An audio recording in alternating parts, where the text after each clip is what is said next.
Bismillahirrahmanirrahim. Kita akan membahas masalah nikah. An-nikahu, masalah nikah.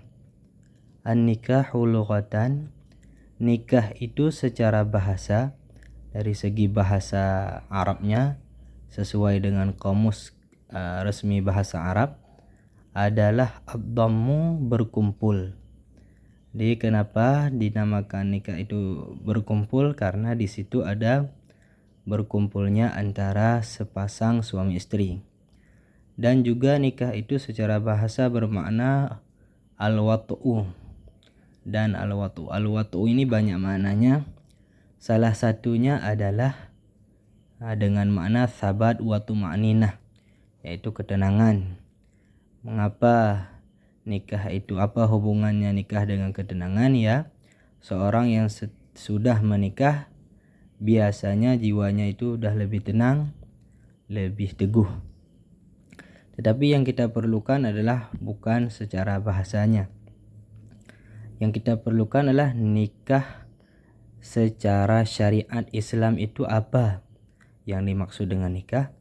Makanya musannif di sini mengatakan wa syar'an, dan nikah dari segi syariat Islam itu adalah aqdun, suatu akad, yatadhammanu, yang mengandung ibahata wat'in, pembolehan berhubungan intim, bilafdi inkahin, dengan lafaz inkahin, menikahkan, atau tazwijin, atau mengawinkan, atau tarjamatihi, atau terjemah dari lafaz inkah atau tazwij. Yaitu kalau lafaz inkah maksudnya terjemahannya menikahkan, kalau tazwij maksudnya mengawinkan terjemahannya.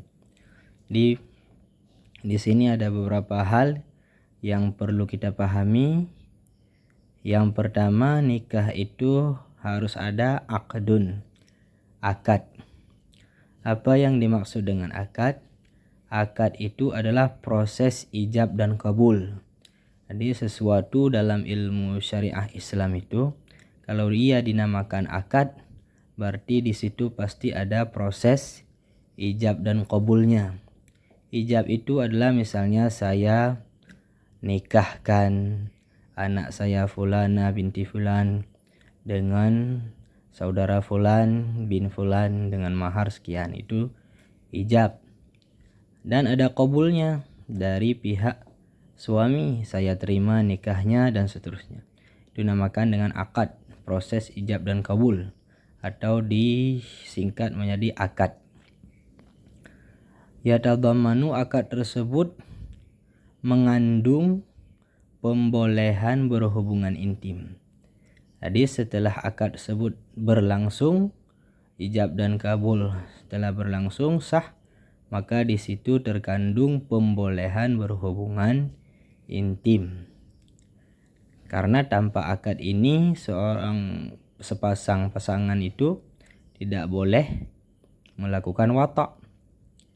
Tetapi akad nikah itu harus wajib bilafdi inkahin, dengan lafaz inkah ini dalam bahasa Arab.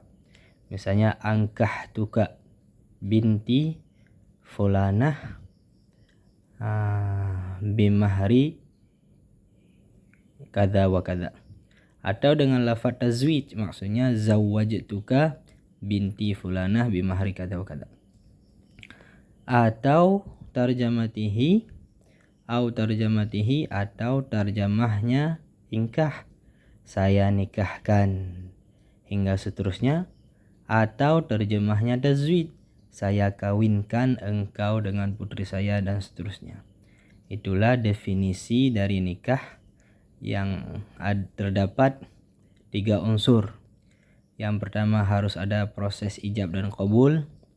Yang kedua harus terkandung pembolehan berhubungan. Yang ketiga harus dengan salah satu lafaz inkah atau tazwij atau terjemahnya.